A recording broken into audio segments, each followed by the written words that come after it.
গৰিমা, মই কাইলৈ ছিংগাপুৰ যাম। ছিংগাপুৰ? মোৰ টিকট ক'ত গ'লদি?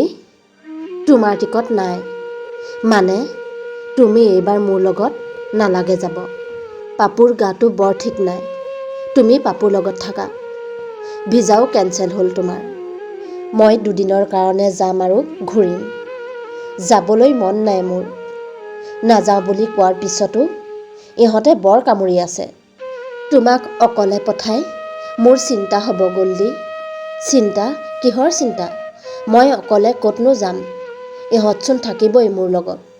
কানুদা থাকিলে একো টেনশ্যন নাই। সিদ্ধাৰ্থ মোৰ ছেকেণ্ড ৱাইফ। সি লগত থাকিলে মই চকু মুদি থাকিব পাৰোঁ। শেখৰ আৰু সন্দীপনহঁতো যাব লগত। অমিত প্ৰভাকো লৈছে টিমটোত। ইহঁতবোৰ লগত থাকিব যেতিয়া তুমি নিশ্চিন্ত হৈ থাকিবা। আজি সেই গল্ডীৰ আত্মাই সৰগত চিৎকাৰ কৰি ফুৰিছে। মৃত্যুৰ চাৰ্জশ্বীটখনত দেখোন ইহঁতৰ নাম সোপাকে আছে। চাল্লা, চকু মুদি বিশ্বাস কৰিছিলোঁ তহঁতক। মোৰ সকলো উদঙাই দিছিলোঁ তহঁতক। তহঁতেই মোক শেষ কৰিলি। মোক খাই পেলালি দেখোন।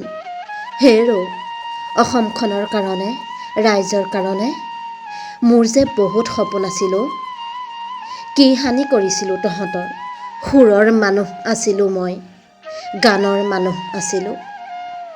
মন মগজুত গান আৰু সুৰৰ বাদে টকাৰ লালসা কোনোদিনে নাহিলে। ঘৰখন বনাবলৈ টকাৰ প্ৰয়োজন হৈছিল। গাড়ীখনৰো বহুত ধাৰ বাকী আছিল। তহঁতেতো জানই। সেইবাবে মাত্ৰ মোৰ টকাৰ হিচাপ বিচাৰিছিলোঁ। মোৰ প্ৰাপ্যখিনি ঘূৰাই খুজিছিলোঁ। নিদিওঁ বুলি এবাৰ নকলি কিয়? হ'ব যা, নালাগে বুলিয়েই ক'লোহেঁতেন। কিয় মাৰি পেলালি মোক? জাতিটোক মোৰ প্ৰয়োজন আছিল।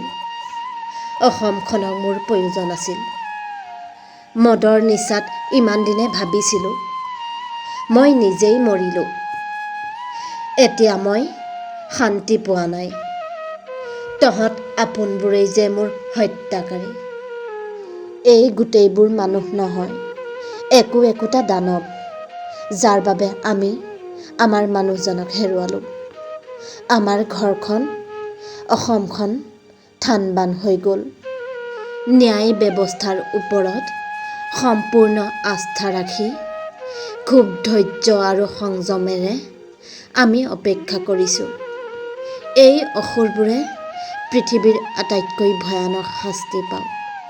2000 চনৰ পৰাই মৃত্যুৰ তাণ্ডৱ চলা আমাৰ ঘৰখন সময়ৰ সোঁতত মাথো অলপ ঠান-ঠিত লাগিছিলহে।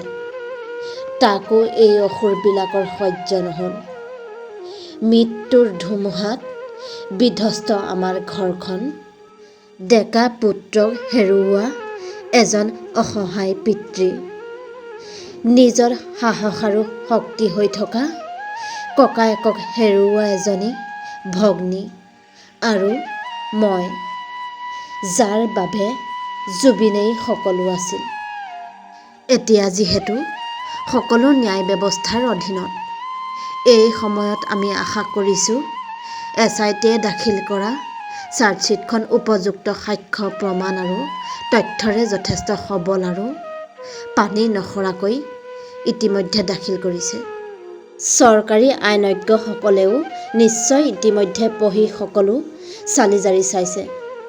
গতিকে এই মুহূৰ্ততো যদি তেওঁলোকে ভাবে এই সমস্ত মাৰাত্মক অপৰাধকাণ্ডটোত অভিযুক্ত কেইজনক আদালতত দোষী সাব্যস্ত কৰিবৰ বাবে যদি কিবা আৱশ্যক আছে, তেন্তে আমাৰ একান্ত অনুৰোধ SIT আৰু চৰকাৰী আইনজ্ঞসকলে আকৌ এবাৰ ৰিভিউ কৰি প্ৰয়োজনীয় আইনী পদক্ষেপখিনি যাতে কৰি লয়। Justice for Zubeen Garg.